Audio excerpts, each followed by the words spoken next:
UP में कांग्रेस के नए प्रभारी अविनाश पांडे 28 को आएंगे लखनऊ। प्रियंका गांधी का यूपी में अब कितना रहेगा दखल? अपने सबसे खराब दौरे में क्यों है कांग्रेस? अगले साल प्रस्तावित लोकसभा चुनाव में क्या है अहम? अविनाश के सामने क्या है सबसे बड़ी चुनौती?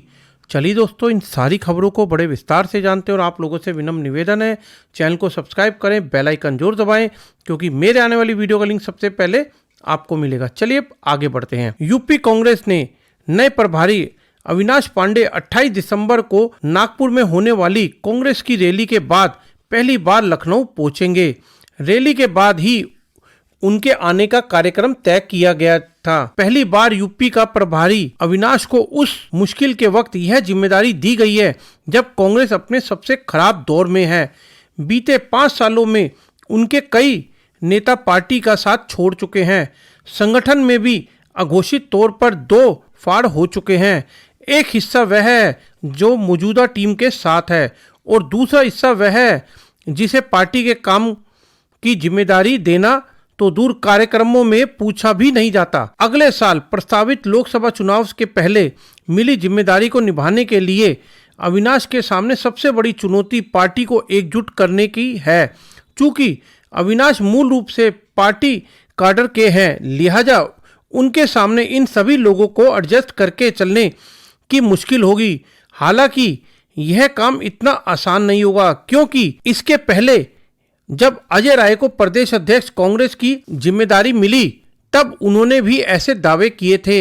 हालांकि प्रदेश कांग्रेस की कार्यसमिति की जारी सूची में किसी भी का भी एडजस्टमेंट नहीं हो पाया है। अब विस्तृत कार्यसमिति के आने के बाद कही जा रही है। एक बार फिर यह सवाल उठा है कि क्या अविनाश बतौर प्रभारी पूरी तरह से अपनी शक्तियों का इस्तेमाल कर सकेंगे या प्रभारी पद के हटने के बाद भी प्रियंका गांधी का दखल यहां के मामलों में रहेगा। साल 2019 में राजनीति में आधिकारिक तौर पर आने से पहले भी प्रियंका यूपी के मामलों में अपनी राय रखती थी। हालांकि तब उनका ज़्यादा दखल अमेठी और रायबरेली की सियासत में होता था, लेकिन प्रभारी बनने के बाद उनका और उनकी टीम का हस्तक्षेप ऐसा हुआ कि प्रदेश इकाई अपने स्तर पर कोई फैसला नहीं ले पाई।